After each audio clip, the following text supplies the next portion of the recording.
الحمد لله نحمده ونستعينه ونستغفره ونعوذ بالله من شرور أنفسنا ومن سيئات أعمالنا من يهده الله فلا مضل له ومن يضلل فلا هادي له أشهد أن لا إله إلا الله وحده لا شريك له وأشهد أن محمدًا عبده ورسوله أما بعد فإن أصدق الحديث كتاب الله وخير الهدي هدي محمد صلى الله عليه وسلم وشر الأمور محدثاتها وكل محدثة بدعة وكل بدعة ضلالة وكل ضلالة في النار فأعوذ بالله السميع العليم من الشيطان الرجيم من همزه ونفخه ونفثه بسم الله الرحمن الرحيم يا أيها الناس اتقوا ربكم الذي خلقكم من نفس واحدة وخلق منها زوجها وبث منهما رجالا كثيرا ونساء واتقوا الله الذي تساءلون به والأرحام إن الله كان عليكم رقيبا يا أيها الذين آمنوا اتقوا الله حق تقاته ولا تموتن إلا وأنتم مسلمون يا أيها الذين آمنوا اتقوا الله وقولوا قولا سديدا يصلح لكم أعمالكم ويغفر لكم ذنوبكم ومن يطع الله ورسوله فقد فاز فوزا عظيما قال الله تبارك وتعالى في كلامه المجيد والفرقان الحميد يا أيها الذين آمنوا كتب عليكم الصيام كما كتب على الذين من قبلكم لعلكم تتقون. قابل احترام بزرگان دین، نوجوانان اسلام، پردہ نشین خواتین اسلام، پیارے بچوں، تمام قسم کی تعریف و توصیف، حمد و ثنا، کبریائی و بڑائی اس اللہ وحدہ لا شریک لہ کے لیے لائق و زیبا ہے، جو اکیلا ہے، تنہا ہے، اس کا کوئی شریک نہیں، اس کا کوئی پارٹنر نہیں، جو میرا اور آپ کا خالق ہے، پالنہار ہے، پروردگار ہے، میری اور آپ کی روزی روٹی کا انتظام کرنے والا، یہاں تک کہ ہماری زندگیوں کا فیصلہ کرنے والا اور ہمیں سانس لینے کی صلاحیت دینے والا، یہ سب اللہ رب العالمین ہی ہے۔ ان گنت و لا تعداد درود و سلام نازل ہو تمام انبیاء علیہم الصلاۃ والتسلیم پر، بالخصوص شفیع المذنبین، خاتم النبیین، سید المرسلین، رحمت للعالمین، آمینہ کے در یتیم محمد الرسول اللہ صلی اللہ علیہ وسلم پر۔ حاضرین جمعہ، قبل اس کے کہ ہم اپنے موضوع کی طرف آگے بڑھیں، ایک گزارش ہے کہ آپ لوگ تھوڑا سامنے ہو جائیں، پیچھے آنے والے بھائیوں کو جگہ دیں۔ جزاکم اللہ خیر و احسن الجزا۔ میں نے خطبہ مسنونہ کے بعد آپ احباب کے سامنے سورۃ البقرہ کی ایک آیت پڑھی ہے، جس کا تعلق آیت نمبر 180 پر 3 سے ہے، اور اس کا تعلق رمضان المبارک کے مہینے سے ہے، بالخصوص اس مہینے میں کی جانے والی عبادت یعنی روزے سے ہے۔ اس میں اللہ تبارک و تعالی فرما رہا ہے، یا ایھا الذین آمنوا کتب علیکم الصیام کما کتب علی الذین من قبلکم لعلکم تتقون، کہ اے ایمان والو، تمہارے اوپر روزوں کو فرض کر دیا گیا ویسے ہی جیسے تم سے پہلے لوگوں پر فرض کیے گئے، لعلکم تتقون، تاکہ تم متقی بن جاؤ، تقوی والے بن جاؤ، پرہیزگار بن جاؤ۔ اس آیت کریمہ کی روشنی میں پہلی بات یہ معلوم ہوئی کہ روزے ایمان والوں کے اوپر ہی فرض ہیں۔ کوئی بغیر ایمان والا ہے تو اسے روزے سے کیا تعلق؟ اور ہمارے بہت سارے غیر مسلم احباب اسلام کی محبت میں روزے رکھتے ہیں، نماز بھی پڑھتے ہیں، اور آپ بعض لوگوں کو جانتے بھی ہیں جو ایسا عمل کرتے ہیں۔ تو وہ اسلام کی محبت میں، مسلمانوں کی محبت میں اگر کر رہے ہیں تو انہیں یہ نصیحت کی جائے کہ ایمان کے بغیر روزہ نماز انہیں کچھ فائدہ دینے والا نہیں ہے، لہذا انہیں ایمان کی دعوت دینا، اسلام کی دعوت دینا چاہیے، اور ایسے لوگوں کے بارے میں ایک قوی امید لگائی جا سکتی ہے کہ یہ اسلام بھی قبول کر لیں۔ تو اس لیے ان کے سامنے یہ بات بیان کرنا ہے کہ بھائی ایمان کے بغیر روزہ اور نماز فائدہ نہیں پہنچائے گا۔ بہت سارے مسلمان بھائیوں کو یہ دیکھا جاتا ہے کہ غیر مسلم احباب اگر ایسا عمل کرتے بھی ہیں تو ہم خاموشی اختیار کرتے ہیں اور سوچتے ہیں کہ اگر بتائیں گے تو یہ جو روزہ رکھ رہا ہے شاید وہ بھی نہ رکھے، اور جو نماز کے لیے ہمارے ساتھ مسجد آ رہا ہے غیر مسلم بھائی شاید وہ بھی نہ آئے۔ ایسا نہیں ہے، اس کا روزہ رکھنا، نماز پڑھنا فائدے سے خالی ہے اس وقت تک جب تک وہ ایمان والا نہ ہو جائے۔ تو پہلی بات یہ معلوم ہوئی کہ ایمان شرط ہے روزے کے لیے، بغیر ایمان کے روزہ نماز کوئی عبادت قابل قبول نہیں ہے۔ اور اس آیت کریمہ میں دوسری بات جو معلوم ہو رہی ہے وہ یہ کہ روزہ بہت ہی اہم عبادت ہے جو امت محمدیہ پر بھی فرض کیا گیا، اس سے پہلی امتوں پر بھی یہ روزہ فرض تھا۔ تو اللہ رب العالمین نے پچھلی قوموں پر بھی روزہ جیسی عبادت رکھی ہے، تو اس سے اندازہ لگایا جا سکتا ہے کہ یہ عبادت کتنی اہم ہے، کیونکہ اللہ تعالیٰ پچھلے قوموں پر بھی اور ہم پر بھی اس کو فرض کیا ہے۔ اور یہاں پر ایک بات یہ بھی معلوم ہوتی ہے کہ روزہ صرف اور صرف اللہ کے لیے رکھا جاتا ہے، اور حدیث قدسی میں اللہ سبحانہ و تعالیٰ یہ بیان کر رہا ہے کہ روزہ میرے لیے ہے اور اس کو بدلہ میں ہی دوں گا۔ یہ جملہ کیوں کہا اللہ رب العالمین؟ کیا نماز اللہ کے لیے نہیں ہے؟ صدقہ و خیرات اللہ کے لیے نہیں ہے؟ دوسری عبادتیں کیا مسلمان جو کرتے ہیں وہ اللہ کے لیے نہیں ہیں؟ تو خاص روزے کے بارے میں اللہ تعالیٰ کیوں کہا؟ اس لیے کہ دوسری عبادتیں، نماز ہے، صدقہ خیرات ہے، حج ہے، یہ جو دوسری عبادتیں ہیں اس میں ریاکاری کا امکان ہو سکتا ہے اور زیادہ امکان ہو سکتا ہے۔ آدمی دوسروں کو دکھانے کے لیے نماز پڑھ سکتا ہے، لیکن دوسروں کو دکھانے کے لیے وہ صحیح طور پر روزہ نہیں رکھے گا۔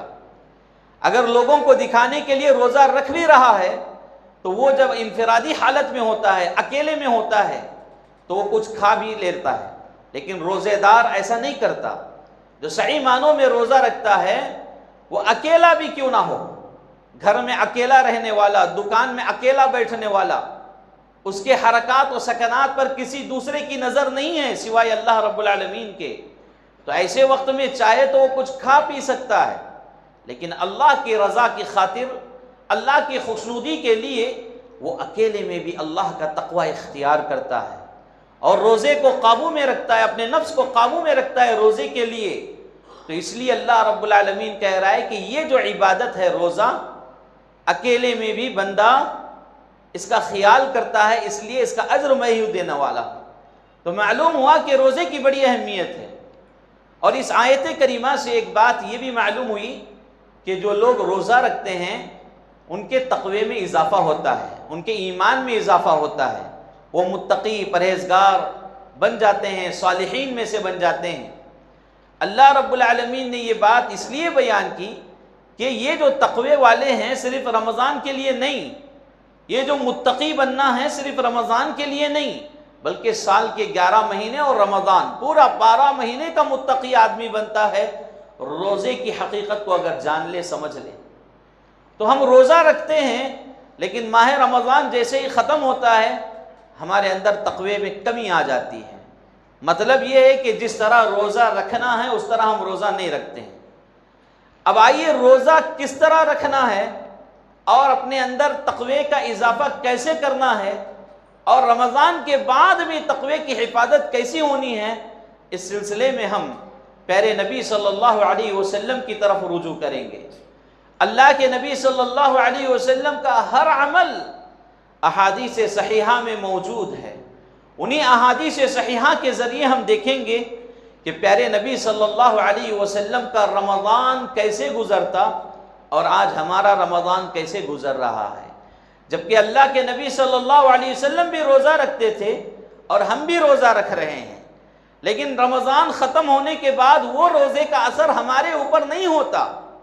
صحابہ اکرام رضوان اللہ علیہم مجمعین روزہ رکھتے تھے اور ہم بھی روزہ رکھ رہے ہیں، وہ قیام اللیل کرتے تھے، ہم بھی قیام اللیل کر رہے ہیں، وہ صدقہ و خیرات کرتے تھے، ہم بھی صدقہ و خیرات کر رہے ہیں، لیکن کیا وجہ ہے؟ صحابہ اکرام رضوان اللہ علیہم مجمعین سال کے پورا 12 مہینے وہ متقی بن کر رہتے اور ہم سال میں 1 مہینہ متقی بن کر رہتے ہیں۔ تو اس کی کیا وجہ ہے؟ وجہ صرف اور صرف یہی ہے کہ عبادت کو ہم نے اس کی حیثیت، اس کا مقام و مرتبہ نہیں دیا، عبادت کو عبادت سمجھ کر نہیں کر رہے ہیں، عبادت میں جو فائدے رکھے گئے ہیں وہ فائدوں سے ہمارا دل و دماغ خالی ہے، ہم رسمی طور پر عبادت کر رہے ہیں، تبھی جا کر اس عبادت کا فائدہ رمضان کے علاوہ مہینوں میں ہماری زندگی میں نظر نہیں آتا ہے۔ تو میرے بھائیو، چاہے غلطی میری ہو یا آپ کی، اس کی اصلاح کی ضرورت ہے، اصلاح کر لینا یہ مومن کی پہچان ہے۔ اسی آیت کی روشنی میں پیارے نبی صلی اللہ علیہ وسلم کی زندگی کی طرف ہم آگے بڑھتے ہیں۔ آپ کی حیات طیبہ میں جو رمضان آتے تو اللہ کے نبی صلی اللہ علیہ وسلم وہ رمضان کیسے گزارتے اور ہمیں ویسے گزارنے کی کوشش کرنا چاہیے۔ اللہ کے نبی صلی اللہ علیہ وسلم کے برابر ہم نہیں گزار سکتے، لیکن کوشش تو کر سکتے ہیں کہ ہماری عبادتوں میں نکھار آئے، ہماری عبادتوں میں خوبصورتی آئے، ہماری عبادتیں شاندار اور جاندار بنے، اتنی تو کوشش ضرور کر سکتے ہیں۔ تو اللہ کے نبی صلی اللہ علیہ وسلم کی حیات طیبہ میں جب ہم دیکھتے ہیں تو آپ کے پاس روزے کا جو مسئلہ ہے، اللہ کے نبی صلی اللہ علیہ وسلم روزے کی نیت سے لے کر افطار تک کتنا اہتمام کرتے تھے روزے کی حالت میں۔ روزے کی نیت جس کو آج ہم مسلمانوں نے بدل کر رکھ دیا ہے۔ اللہ کے نبی صلی اللہ علیہ وسلم کا رمضان آپ کی نیت کیسے گزرتی؟ اللہ کے نبی صلی اللہ علیہ وسلم کی نیت دل سے ہوتی تھی، اور ہم ہیں کہ زبان سے نیت کرتے ہیں، زبان سے خاص مخصوص الفاظ میں نیت پڑھتے ہیں۔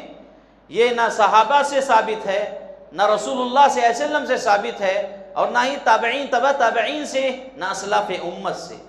عزیزان گرامی، نیت زبان سے پڑھنے کا نام نہیں ہے، نیت کا تعلق دل سے ہے، ارادہ نیت ہوتا ہے، اور ارادہ کہ میں روزہ رکھنا چاہتا ہوں، فرض روزہ اللہ کی خوشنودی کے لیے، یہ الفاظ زبان سے بھی کہنے کی ضرورت نہیں ہے، دل میں یہ بات آ گئی تو یہ نیت ہے۔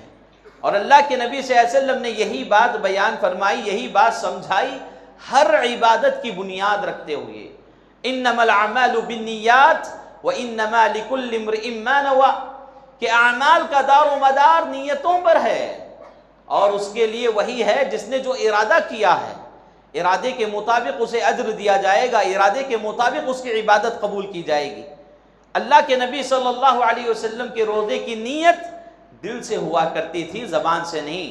پہلے یہ بات سمجھ لیں، ہم افطار کے سحری کے جو کارڈز چھپواتے ہیں اس میں باقاعدہ نیت کے الفاظ لکھتے ہیں، نیت کی دعا لکھتے ہیں، اور یہ دعا صحابہ سے، رسول اللہ صلی اللہ علیہ وسلم سے کسی سے ثابت نہیں ہے، اور اس میں ہم روزہ آج کا رکھتے ہیں تو نیت کل کی جا رہی ہے، اس اعتبار سے بھی وہ غلط ہے، بے بنیاد ہے، موضوع ہے۔ تو ایسے الفاظ میں نیت نہیں کی جائے گی، نیت کا تعلق دل سے ہے۔ میرے بھائیو، ایک بات سمجھ لیں، آنکھوں کا کام دیکھنا ہے، ناک کا کام خوشبو اور بدبو محسوس کرنا ہے، کانوں کا کام سننا ہے۔ کوئی آدمی یہ چاہے کہ میں کان سے دیکھنا چاہوں گا، میں سامنے کا نہیں بلکہ ادھر ادھر دیکھنا چاہوں گا، اپنے کانوں سے دیکھنا چاہوں گا، تو کیا ممکن ہے؟ نہیں، ممکن نہیں ہے۔ کوئی آدمی آنکھوں سے دیکھنے رونے کے بجائے بدبو اور خوشبو محسوس کرنے کی کوشش کرے، کیا ممکن ہے کہ اسے معلوم ہو؟ ناک ہے، ناک خوشبو اور بدبو کے لیے اللہ رب العالمین بنائی ہے۔ کوئی بندہ کہے کہ بھائی مجھے بیزار آ گیا ہے، 40-50 سال میں ناک سے یہی کام کر رہا ہوں، اب آگے کی زندگی میں ناک سے کھانا کھاؤں گا، کیا ممکن ہے؟ ناممکن ہے۔ تو نیت کا تعلق دل سے ہے، تو لوگوں نے اس کو زبان سے کیوں جوڑا ہے؟ اللہ کے نبی صلی اللہ علیہ وسلم کا نیت کا طریقہ دل سے ہے، تو پھر اسی لیے ہمارا سب سے پہلا عمل رمضان المبارک میں نیت سے جو جڑا ہوا ہے اس کو ہمیں دل سے کرنا ہے۔ ارادے کا نام نیت ہے، اور جو زبان سے نیت کی جا رہی ہے، چاہے وہ نماز کے لیے ہو، چاہے روزے کے لیے ہو، چاہے اور دوسرے کام کے لیے ہو، یہ بدعت ہے، اس کا کوئی دخل اسلام میں نہیں ہے۔ ہاں، عمرے کا جو تعلق ہے، عمرے میں اللہ کے نبی صلی اللہ علیہ وسلم نے صراحت کے ساتھ بیان فرمایا، عمرہ حج جو ہے اس کی جو نیت کی جاتی ہے وہ زبان سے کی جائے گی۔ اس کے علاوہ دوسرے جو عبادتیں ہیں ان میں اللہ کے نبی صلی اللہ علیہ وسلم نے زبان سے نہیں کیا ہے، دل سے ارادہ کیا ہے۔ تو یہ پہلی اور بنیادی بات ہے۔ اور اسی سے متعلق ہماری زندگیوں میں جو روزہ ہم رکھتے ہیں اس کا انتہائی ایک اہم حصہ ہے سحری کھانا۔ اللہ کے نبی صلی اللہ علیہ وسلم نے فرمایا تسحروا فإن فی السحور برکہ، کہ لوگوں سحری کھایا کرو کیونکہ سحری میں برکت رکھی گئی ہے۔ سبحان اللہ، بعض لوگ سحری کا اہتمام کرتے ہیں لیکن کبھی کبھی سنت کی خلاف ورزی میں ان کا عمل ہوتا ہے۔ اللہ کے نبی صلی اللہ علیہ وسلم سحری سے متعلق یہ بات بیان کر رہے ہیں کہ سحری تاخیر سے کرنا چاہیے۔ تاخیر سے کرنے کا مطلب یہ نہیں ہے کہ وقت گزر جانے کے باوجود ہم کھاتے بیٹھے ہیں، تو یہ مطلب نہیں ہے۔ جو سحری کا آخری وقت ہے، صبح صادق کا جو وقت شروع ہوتا ہے، یعنی فجر کی اذان جو ہوتی ہے، صبح صادق میں جو اذان ہوتی ہے، صبح کاذب میں نہیں، صبح صادق میں جو اذان ہوتی ہے، اس اذان سے پہلے تک سحری کا وقت ہوتا ہے۔ صبح صادق کا وقت شروع ہونے سے پہلے تک سحری کا وقت ہوتا ہے۔ تو یہ جو آخری وقت ہے، اس وقت میں سحری کھانا یہ پیارے نبی صلی اللہ علیہ وسلم کی سنت ہے۔ تو اب ہمارے پاس بہت سارے مسلمان بھائی یہ عمل لازم پکڑ لیے ہیں کہ سحری ختم ہونے سے پہلے 10-15 منٹ احتیاطی طور پر سحری کو ختم کر دیتے ہیں، اور کہتے ہیں باقاعدہ اعلان ہوتا ہے اور باقاعدہ اذان بھی دی جا رہی ہے آج کل کہ سحری کا وقت ختم ہو گیا ہے، جبکہ سحری کا وقت ابھی 5-10 منٹ باقی رہتا ہے۔ اگر کوئی آدمی سحری احتیاط کے طور پر 5-10 منٹ پہلے روک لیتا ہے تو یہ اس کا عمل ہے اور وہ جائز بھی ہے، اس میں کسی قسم کی ممانعت نہیں ہے، لیکن سارے لوگوں کے اوپر وہ حکم نافذ کرنا، سارے لوگوں کے لیے مسجد کے لاؤڈ اسپیکر سے اعلان کروانا کہ سحری کا وقت ختم ہو گیا ہے، تو یہ زیادتی ہے۔ اللہ کے نبی صلی اللہ علیہ وسلم نے ایسا کرنے سے منع فرمائے۔ اللہ کے نبی صلی اللہ علیہ وسلم کی سحری کے آخری وقت تک ہوا کرتی تھی، تو یہی سنت ہے۔ اور اسی طرح سحری میں جو چیزیں اللہ کے نبی صلی اللہ علیہ وسلم کھاتے، ان چیزوں میں تقویت پہنچانے والی غذائیں بالخصوص آپ استعمال کیا کرتے تھے، ان میں کھجور کا استعمال کرتے تھے۔ تو ہم افطار میں کھجور کو عادت بنائے ہیں لیکن سحری میں کھجور نہیں کھاتے ہیں۔ اللہ کے نبی صلی اللہ علیہ وسلم سحری میں کھجور کھایا کرتے تھے، لہذا میرے مسلمان بھائیوں، سحریوں کو نبی صلی اللہ علیہ وسلم کے طریقے کے مطابق اگر بنانا ہے تو سحری میں کھجور کھانے کی عادت ڈالیں، اور اس سے انسان کو طاقت ملتی ہے، اس کا ہاضمہ اچھا ہوتا ہے۔ اللہ کے نبی صلی اللہ علیہ وسلم نے روزے دار کے لیے یہ چیز پسند فرمائی ہے، تو ہمیں بھی اس کی عادت بنانا چاہیے۔ اس کے بعد نمازوں کا جو سلسلہ ہے، لوگ فجر کی نماز رمضان میں بھی اور غیر رمضان میں بھی صبح کاذب میں پڑھنے کے عادی ہو گئے ہیں۔ صبح کی 2 قسمیں ہیں، ایک صبح صادق اور ایک صبح کاذب۔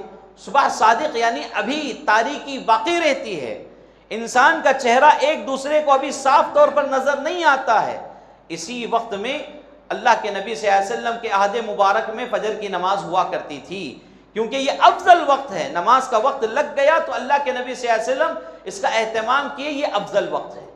اور اب لوگ صبح کاذب یعنی ایسی صبح جو تھوڑی سی سفیدی ظاہر ہو جائے، چہرے واضح ہو جائیں، ایک دوسرے کو چہرہ نظر آنے لگے، اس وقت فجر کی نماز پڑھنے کو اپنی عادت بنائے ہوئے ہیں.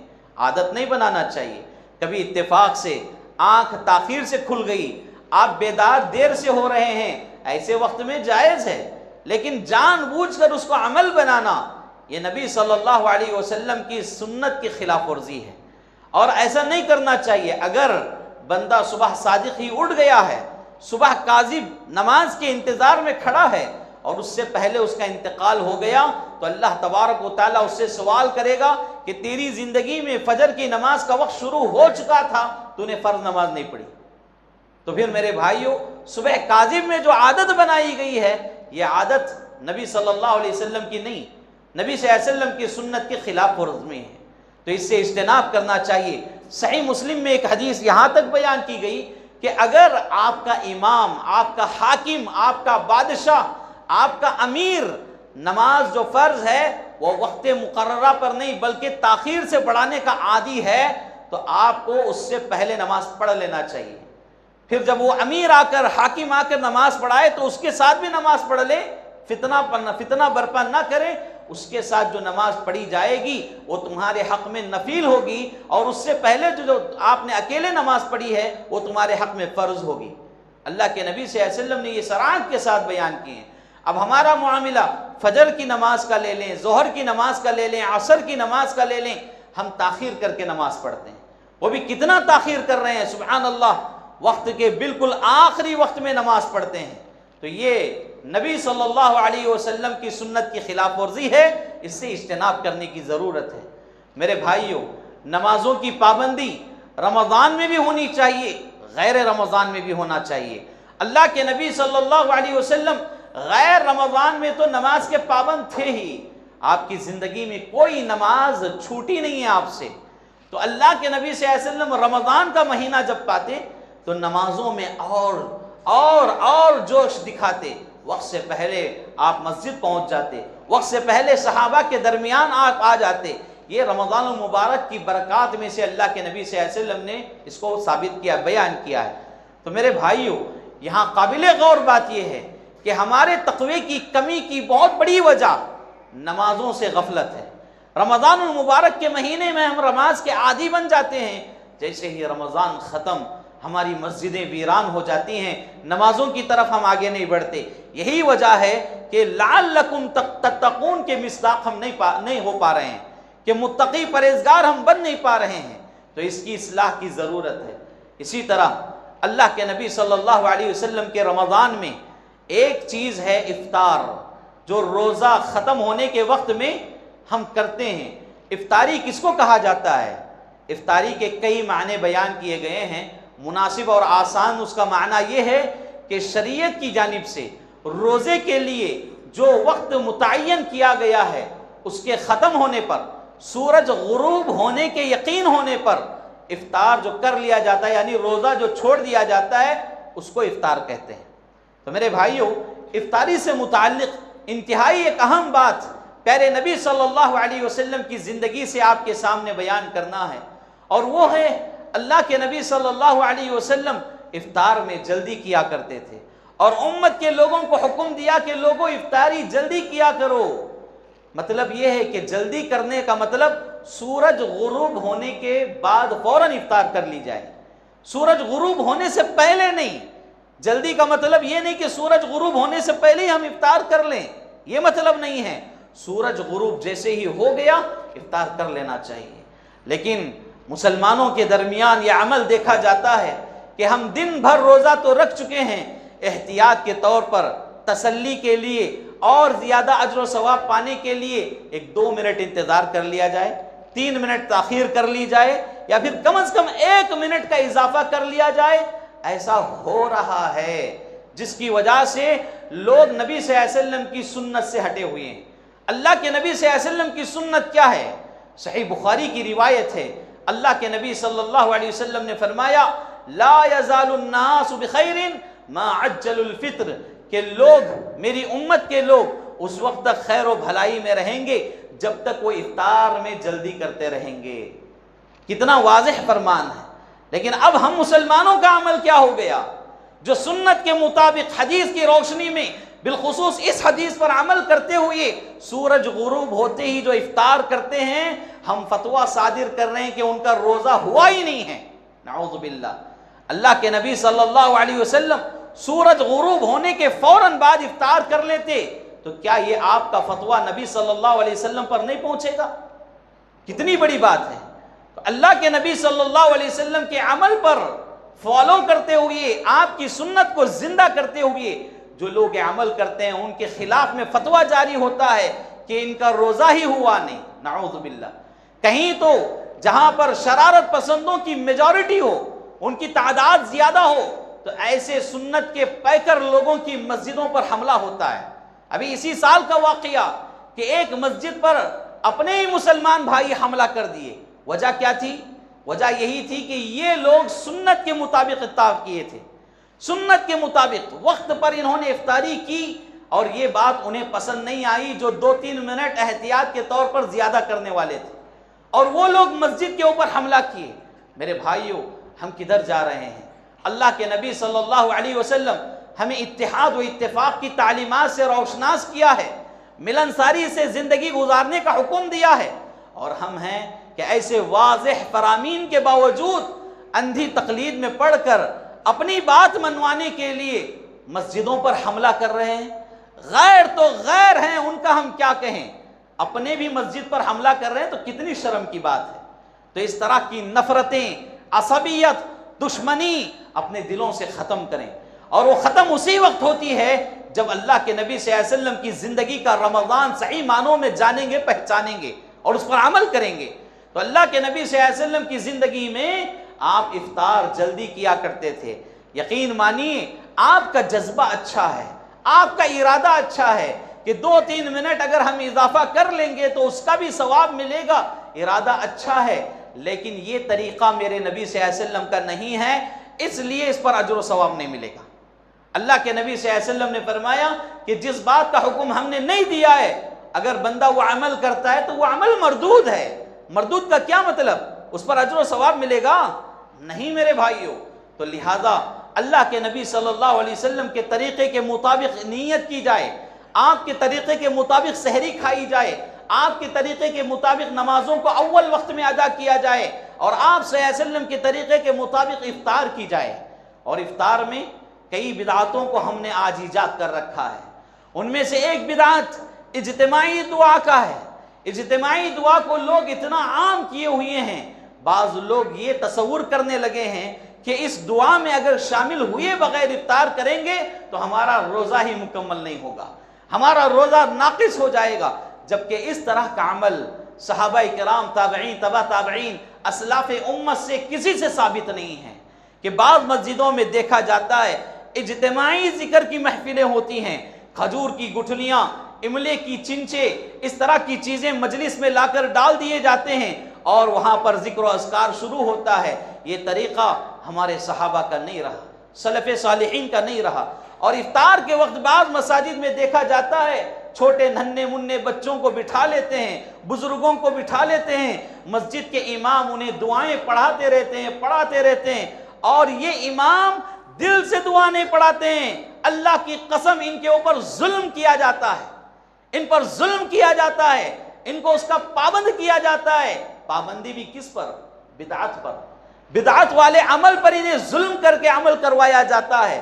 مسجد کے کمیٹیوں سے میری گزارش ہے، پہلے آپ علم حاصل کریں، اللہ کے نبی صلی اللہ علیہ وسلم کے طریقے کو جانیں، اس کے بعد اپنے مساجد میں اس طرح کی چیزیں لائیں۔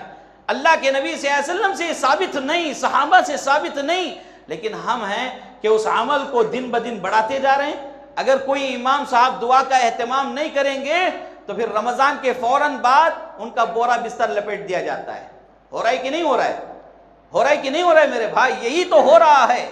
اماموں کے ساتھ یہ تعلق کس نے کیا؟ انہی بدعات کو انجام دینے والے لوگوں نے۔ تو اس لیے یہ بدعت ہے کہ اللہ کے نبی صلی اللہ علیہ وسلم کے دور میں اس طرح کا عمل نہیں ہوتا تھا۔ حالانکہ دعا کرنا اچھا عمل ہے، کوئی غلط کام نہیں ہے، لیکن اس کو اجتماعی شکل میں بنا کر دعا پڑھنا، آمین آمین دوسرے کہنا، یہ اجتماعی جو دعا ہے ثابت نہیں ہے۔ اور ستم تو یہ ہو گیا کہ بعض لوگ لاؤڈ اسپیکر پر یہ فتنہ مچاتے ہیں فتنہ ہو بھی رہا ہے، بدعت ہو بھی رہی ہے تو علل اعلان کر رہے ہیں لوگ، تو اس سے اجتناب کیا جائے، بچا جائے۔ یہ نبی صلی اللہ علیہ وسلم کا طریقہ نہیں رہا۔ اللہ کے نبی صلی اللہ علیہ وسلم کے زمانے میں بعض نئے نئے صحابہ ایسے تھے جو ابھی ابھی اسلام قبول کیے تھے، اور ان کو دعائیں یاد نہیں تھیں، نہ قرآنی دعائیں، نہ نبی صلی اللہ علیہ وسلم سے ثابت شدہ دعائیں انہیں یاد نہیں تھیں۔ تو کیا اللہ کے نبی صلی اللہ علیہ وسلم چاہتے تو انہیں افطار سے پہلے بٹھا کر انہیں اسی طرح دعائیں سکھاتے؟ لیکن اللہ کے نبی صلی اللہ علیہ وسلم نے یہ عمل نہیں کیا۔ اب یہاں پر ہمارے پاس ہوتا ہی یہی ہے، کئی مساجد میں یہ عمل دیکھا جاتا ہے۔ لہٰذا میری گزارش ہے اس طرح کی بدعتوں کو اپنی زندگی سے نکال دیں، خود بخود تقوی میں اضافہ ہوگا۔ ہم مہینے کے متقی نہیں بلکہ سال کے متقی بن کر رہ جائیں گے انشاءاللہ۔ تو اس طرح کی چیزوں سے اجتناب کرنے کی ضرورت ہے۔ اللہ کے نبی صلی اللہ علیہ وسلم کے رمضان میں ایک اہم حصہ ہے قیام اللیل کا، تراویح کا۔ یہاں انتہائی اہم بات میں بتاتا چلوں کہ تراویح سے متعلق بہت زیادہ شدید اختلاف لوگوں میں، فقہاء میں، محدثین میں لیا گیا ہے۔ اب اس اختلاف سے ہمیں بچتے ہوئے سیدھی سیدھی بات یہ ہے کہ بھائی تراویح، قیام اللیل، صلاۃ اللیل، تہجد، یہ چار نام ایک ہی نماز کے ہیں۔ وقت بدل کر پڑھنے سے اس نماز کا نام بدلتا ہے، اور یہ نام کے علاوہ اور کچھ حقیقت نہیں ہے۔ یعنی لوگ سمجھتے ہیں کہ تراویح الگ ہے، قیام اللیل الگ ہے، صلاۃ اللیل الگ ہے، تہجد الگ ہے۔ نہیں، ایسا نہیں ہے، چاروں نام ایک ہی نماز کے ہیں۔ جیسے اشراق، چاشت کی نماز، صلاۃ الاوابین، ایک ہی نماز کے مختلف نام ہیں۔ وقت بدل کر پڑھنے سے اس نماز کا نام بدلتا ہے، بس اور کچھ نہیں۔ تو تراویح کا یہی مسئلہ ہے۔ اگر تراویح عشاء کی نماز کے فوراً بعد ہم پڑھ رہے ہیں تو اس کو تراویح کہیں گے۔ تھوڑا اور وقت دے کر، گیپ دے کر اگر پڑھیں گے تو قیام اللیل ہے۔ رات کے آخری حصے میں پڑھیں گے تو وہی نماز تہجد ہے۔ تو وقت بدل کر پڑھنے سے نام بدلتا ہے، نماز الگ الگ نہیں ہے۔ تو یہ بات سمجھ لیں۔ اور اللہ کے نبی صلی اللہ علیہ وسلم سے ایسے ہی ثابت ہے۔ امی جان عائشہ صدیقہ رضی اللہ عنہا کے پاس سوال کیا گیا، کیف کان صلاۃ رسول اللہ صلی اللہ علیہ وسلم، کہ اے امی جان اللہ کے نبی صلی اللہ علیہ وسلم کی نماز کی کیفیت کیا تھی؟ اور اسی حدیث میں ایک لفظ لایا گیا ہے فی رمضان، رمضان میں اللہ کے نبی صلی اللہ علیہ وسلم کی نمازوں کی کیفیت کیا تھی؟ اللہ کے نبی صلی اللہ علیہ وسلم کی یہ پیاری بیوی، ام المؤمنین، مومنوں کی ماں، ہماری ماں عائشہ صدیقہ رضی اللہ عنہا فرماتی ہیں کہ اللہ کے نبی صلی اللہ علیہ وسلم کی نماز کیا تھی؟ ما کان یزید فی رمضان ولا فی غیرہ علی 11 رکعتا، کہ اللہ کے نبی صلی اللہ علیہ وسلم رمضان ہو کہ رمضان کے علاوہ 11 رکعت سے زیادہ نہیں پڑھتے تھے۔ یہ گواہی کون دے رہے ہیں؟ خود گھر والی گواہی دے رہی ہے، اور سب سے صادقہ، سچ بولنے والی، سب سے بڑے علم رکھنے والی صحابہ میں، اور سب سے بڑی مفسرہ، قرآن کا علم رکھنے والی، حدیث کا علم رکھنے والی صحابیہ ام المؤمنین عائشہ صدیقہ رضی اللہ عنہا یہ بیان کر رہی ہیں کہ اللہ کے نبی صلی اللہ علیہ وسلم رمضان اور غیر رمضان میں 11 رکعت سے زیادہ نہیں پڑھتے تھے۔ تو معلوم کیا ہوا؟ چاہے آپ تراویح کہہ لیں، قیام اللیل کہہ لیں، صلاۃ اللیل کہہ لیں، تہجد کہہ لیں، صرف آپ 11 رکعت پڑھتے تھے۔ اگر آپ کے فقہ کے اعتبار سے دیکھا جائے تو اللہ کے نبی صلی اللہ علیہ وسلم رمضان میں صرف تراویح پڑھی ہے، تہجد کا اہتمام نہیں کیا ہے۔ کیا ایسا ہو سکتا ہے نبی صلی اللہ علیہ وسلم تہجد کی نماز چھوڑے ہوں، نبی صلی اللہ علیہ وسلم قیام اللیل چھوڑے ہوں؟ تو بہرکیف یہ ایک شدید اختلافی مسئلہ ہے، لیکن اختلاف لوگوں نے واضح احادیث آنے کے باوجود کیے ہیں تو یہ غلط بات ہے۔ ہمیں صرف واضح پیغام لینا ہے۔ عائشہ صدیقہ رضی اللہ عنہا سے یہ ثابت ہے اور اسی پر ہمارا عمل ہے۔ اور تراویح سے متعلق ایک بات یہ ہے کہ تعداد رکعات میں اختلاف ہوتا ہے، کوئی 8 پڑھ رہا ہے، کوئی 20 پڑھ رہا ہے، کوئی اور۔ میرے بھائیوں، اللہ کے نبی صلی اللہ علیہ وسلم سے جو رمضان میں عمل ثابت ہے وہی عمل عائشہ صدیقہ رضی اللہ عنہا کی اس روایت میں موجود ہے، اور اسی پر ہمارا عمل ہے کہ 8 رکعت تراویح، 3 رکعت وتر، یہ اللہ کے نبی صلی اللہ علیہ وسلم سے ثابت ہے۔ اب 20 رکعت کی جو دلائل، جو روایات لائی جاتی ہیں، یہ جتنی بھی روایتیں ہیں کہیں نہ کہیں سند میں خرابی پائی جا رہی ہے، ضعف پایا جا رہا ہے، کمزوری پائی جا رہی ہے۔ لیکن 11 رکعت کی جو روایت ہے یہ صحیح بخاری کی روایت ہے۔ اب ہمیں شک و شبہ میں مبتلا ہونے کی ضرورت نہیں، ضعیف باتوں پر عمل کرنے کی ضرورت نہیں۔ جب ایک صحیح عمل ہمارے پاس ہے تو صحیح پر عمل کریں، اور ضعیف روایات پر عمل کرنے والے 20 رکعت پڑھنے والوں کا ستم بھی کیا ہے دیکھیے، 20 رکعت سنت کے نام پر پڑھ رہے ہیں لیکن طریقہ سنت سے ہٹا ہوا ہے۔ قرآن کی تلاوت کیسے کر رہے ہیں، یعلمون تعلمون یعلمون تعلمون، درمیان میں کچھ سمجھ میں نہیں آ رہا ہے، سنت کی خلاف ورزی۔ اللہ کے نبی صلی اللہ علیہ وسلم نے ایسے کبھی قرآن پڑھا نہیں ہے، چاہے نماز میں ہو غیر نماز میں ہو، نماز کی حالت میں ہو نماز کی حالت کے باہر ہو، اللہ کے نبی صلی اللہ علیہ وسلم نے کبھی اپنی زندگی میں قرآن کا ایسا مذاق نہیں کیا، نعوذ باللہ۔ تو اللہ کے نبی صلی اللہ علیہ وسلم کا طریقہ یہ نہیں رہا۔ اور اسی طرح 20 رکعت جو پڑھے جاتے ہیں وہ ایک دم ایکسپریس نماز ہوتی ہے، اور اٹھک بیٹھک کے علاوہ کیا ہوتا ہے؟ تو میرے بھائیوں، سنت کے مطابق عمل کریں اور رسول اللہ صلی اللہ علیہ وسلم کے طریقے کے مطابق عمل کریں۔ وَرَتِّلِ الْقُرْآنَ تَرْتِيلًا، قرآن کو ترتیل کے ساتھ پڑھیں، بالترتیب پڑھیں، آرام سے پڑھیں، آرام اطمینان سے پڑھیں، ایسا پڑھیں کہ سننے والوں کے دلوں پر قرآن کی رقت طاری ہو جائے۔ قرآن کیا کہنا چاہتا ہے؟ عرب کے لوگ، مشرکین لوگ جو نبی صلی اللہ علیہ وسلم پر ظلم ڈھانے والے، اللہ کے نبی صلی اللہ علیہ وسلم سے جب قرآن سن رہے ہیں تو دل کانپ جاتے تھے، آنکھوں سے آنسو نکل جاتے تھے، یہاں تک کہ جنوں پر بھی ایک کیفیت طاری ہو جاتی۔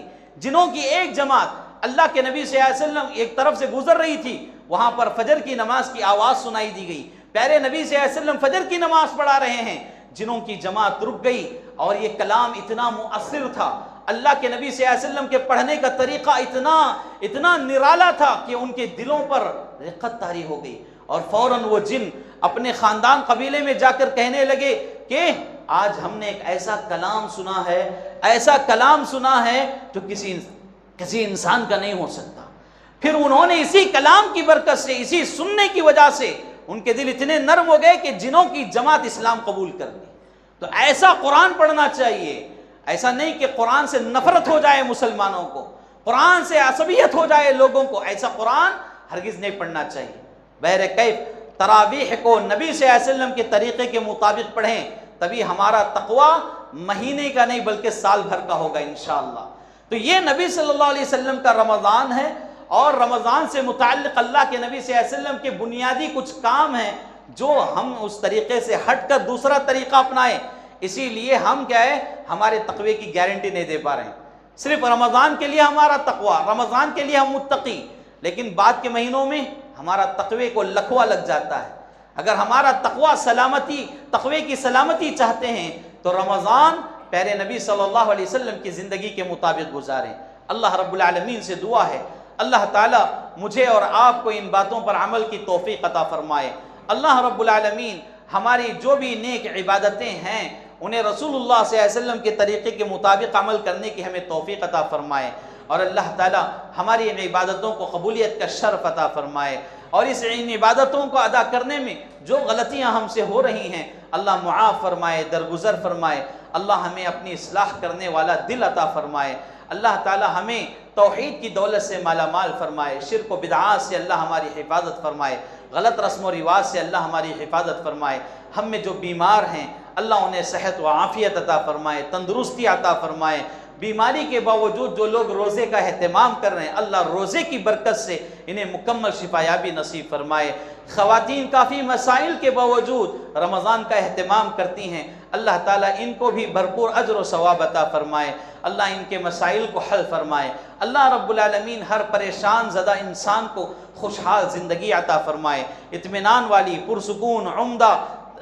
پرسکون عمدہ اطمینان والی راحت بھری زندگی اللہ ہم تمام کو دنیا میں بھی عطا فرمائے، آخرت میں بھی عطا فرمائے۔ اللہ جب تک دنیا میں رکھے حالت ایمان میں رکھے اور توحید پر ثابت قدمی عطا فرمائے، جب آخری وقت آئے تو اللہ تعالی ہمیں خاتمہ بالخیر فرمائے۔